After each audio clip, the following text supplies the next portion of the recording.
Hello. In this part of the video, I'd like to talk to you about 6 problems that turn off buyers when they come to see your home. There's common problems that most people don't realize because the way you live in a home is not the way you sell a home. So you have to change your mindset, and there's simple, easy things that you can do that would correct small, minor problems that can make a big, huge difference. Okay? For example, one of them, bad odors. Okay?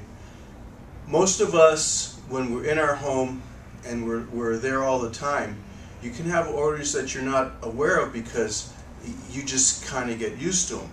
This doesn't necessarily mean you're a dirty person, your house is a dump, or anything like that. However, we have a tendency of getting used to things that we don't smell because we live there all the time. And for example, if we have pets, someone else who doesn't live in the home may come in the house and all of a sudden they have a keen sense of smell and they pick up pet odors, which if you have a pet, you may not be aware of it because you're around it all the time.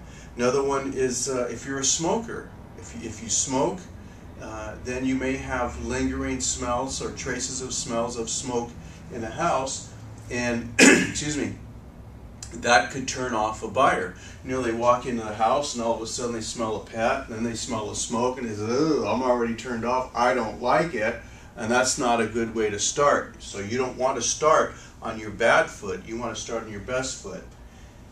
Another thing is carpet and flooring.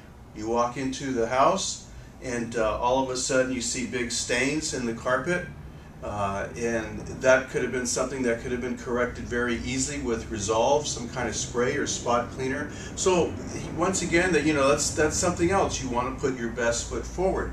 Or flooring, for example. You may have a small bathroom floor and it's all torn up, or there's things that just aren't right and it's peeling. Well, it's very inexpensive just to, this bathroom is a very small area. Just replace all the floor with very good quality flooring. Make a big, huge difference. Either shampoo the carpet, replace the carpet in certain rooms. You may have carpet in some rooms where it's a hodgepodge. They're all different colors, okay? And it makes the house look smaller because you're walking on pizza, if you will. Different color here, there. Whereas if it's all one even color, it makes the house look like it's much larger, an open floor plan, okay? Also, painting walls. When we walk into a house and it's nighttime, we get so familiar with the house that we know where the switch is and we just go and flick the switch and the lights go on. When we grab the door to open the door, we don't always grab it by the doorknob. We might grab a door in a certain position all the time. Okay, my hands look clean. However, I bet if I wash them, they're not as clean as I think they are. I have soil, and then if there's dust mixed with the soil, that's what causes those stains. Okay, so what you want to do is make sure you look at all the areas where a light switch is on the wall. Make sure all those areas are clean, and just like the doors. If you look at cabinet doors, any doors to bedrooms or entryway doors, if you notice, you may have certain stains where it's grabbed all the time.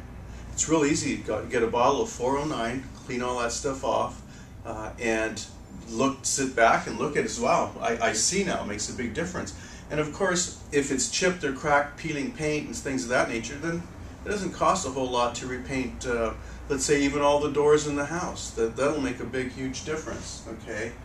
Another thing is clutter.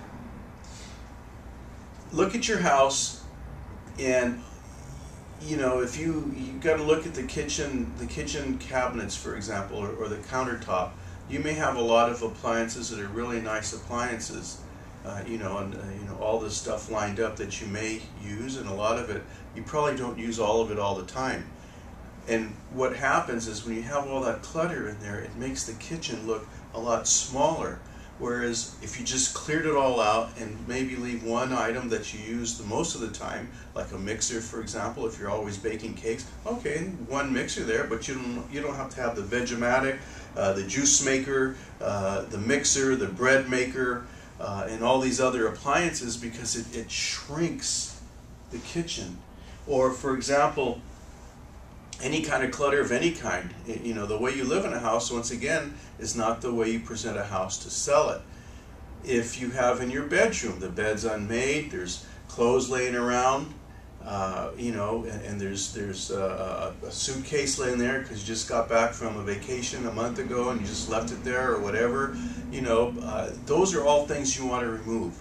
So when you walk into a room, you might see the bed, the dresser, nightstand, bed's made, everything's in order, and it makes the room look a lot larger, because they walk in and say, wow, this is a good sized bedroom. That's what people always complain about, bedrooms being too small, but I don't understand. If 85% of all the homes in a given area were made between 1948 and 1955, which is pretty darn close to reality, the bedrooms are all going to be pretty much the same unless you got a custom built house.